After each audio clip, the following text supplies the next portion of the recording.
میرے عزیز بھائیوں اور بہنوں، آج ہم سب کے دلوں میں ایک ہی سوال ہے، ہمیں سکون کیوں نہیں ملتا؟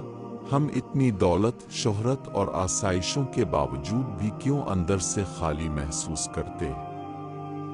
اس کا جواب قرآن نے بڑے پیارے انداز میں دیا ہے۔ اللہ کے ذکر ہی سے دلوں کو سکون ملتا ہے۔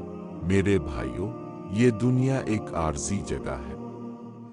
یہاں خوشیاں بھی وقتی ہیں اور غم بھی وقتی، لیکن اصل زندگی تو آخرت ہے۔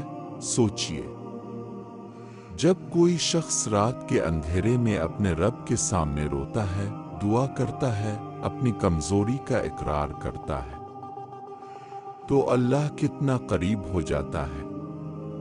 حدیث قدسی میں ہے، میں اپنے بندے کے گمان کے ساتھ ہوں۔ جب وہ مجھے یاد کرتا ہے میں اس کے ساتھ ہوتا ہوں۔ جب دنیا والے آپ کو چھوڑ دیتے ہیں، اللہ کہتا ہے، میں تیرے ساتھ ہوں۔ جب رشتے ٹوٹ جاتے ہیں، اللہ کہتا ہے، میری رحمت کبھی نہیں ٹوٹتی۔ جب آپ کا دل بوجھل ہو، اللہ کہتا ہے، میرے ذکر میں سکون ہے۔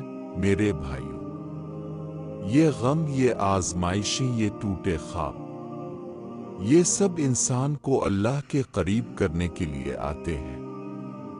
کبھی سوچو، اگر زندگی میں دکھ نہ ہوتے تو شاید ہم کبھی سجدے کی مٹھاس محسوس نہ کر پاتے۔ یاد رکھو، قبر کی اندھیری رات میں جب کوئی ساتھ نہ ہوگا، نہ والدین، نہ دوست، نہ مال و دولت، تب صرف ایک چیز روشنی بنے گی، ہمارے اعمال۔ میرے عزیزو، اپنے دلوں کو زندہ رکھو اللہ کے ذکر سے۔ قرآن کو اپنی روشنی بناؤ، نماز کو اپنی زندگی کا سہارا بناؤ، اور توبہ کو اپنا ہتھیار بناؤ۔ جب بھی دل ٹوٹے، اللہ سے کہو، آ اللہ، میں کمزور ہوں، مجھے سہارا دے۔ اور دیکھو کیسے اللہ اپنے بندے کے دل کو سکون عطا کرتا ہے۔